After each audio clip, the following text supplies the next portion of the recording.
So I started riding, I was actually in university, and I found a rescue center that was dealing with a lot of horses and started volunteering there and learning how to ride.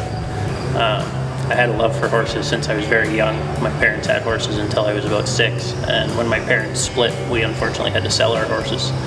I didn't find them again until I was about 19, and once I got reintroduced to horses, I just never looked back. I just wanted to learn more and keep growing and doing more. I bought my first 2 horses within the first year that I was riding, and it was a big learning curve.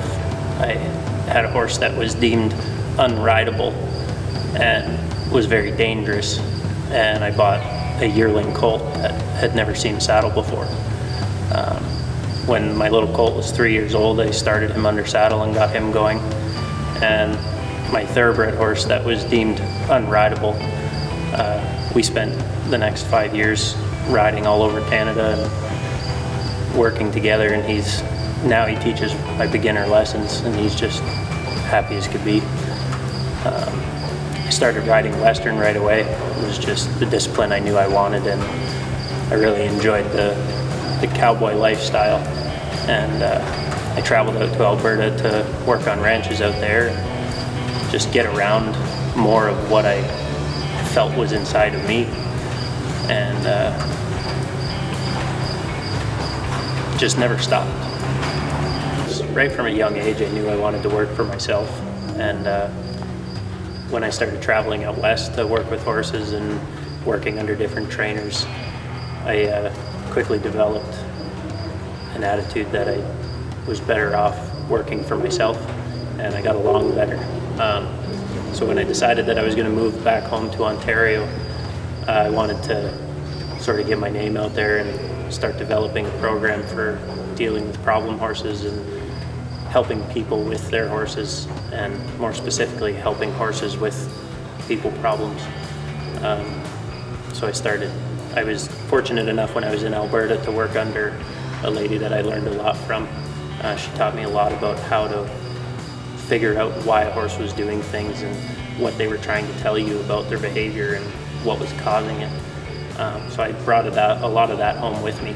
And when I started working with horses at home, I just started advertising, taking in training horses using social media sites and things like that. And the more horses I've got in over the past year, the more I've learned, and I'm still looking to learn more. And I've had a lot of people send me horses with some fairly intense problems that have taught me a lot, and that I've been able to find ways to help out. And it's definitely been a good learning experience, and I'm just looking to grow my business more and keep going and growing and learning.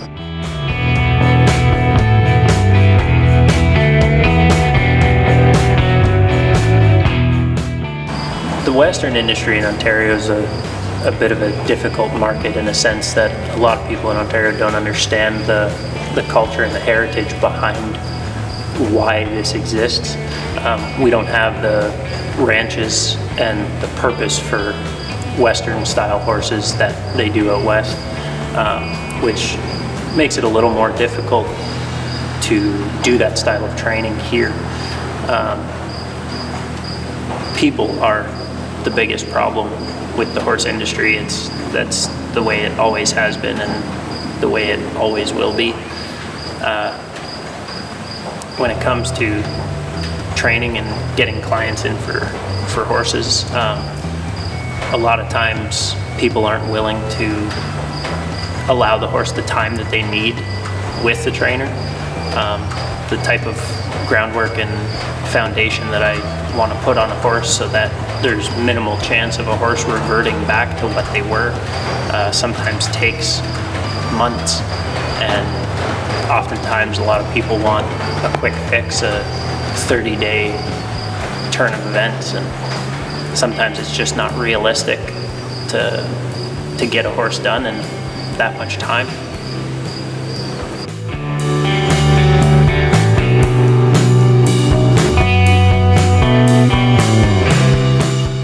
I've had two major influences when it comes to the training aspect of things for me. One was Chris Irwin. He was the first one that I really took a clinic with and started learning under. I learned a lot of really good groundwork and horsemanship skills from Chris, and just doing a few clinics with him. Chris and I have been friends since we started and keep in touch here and there.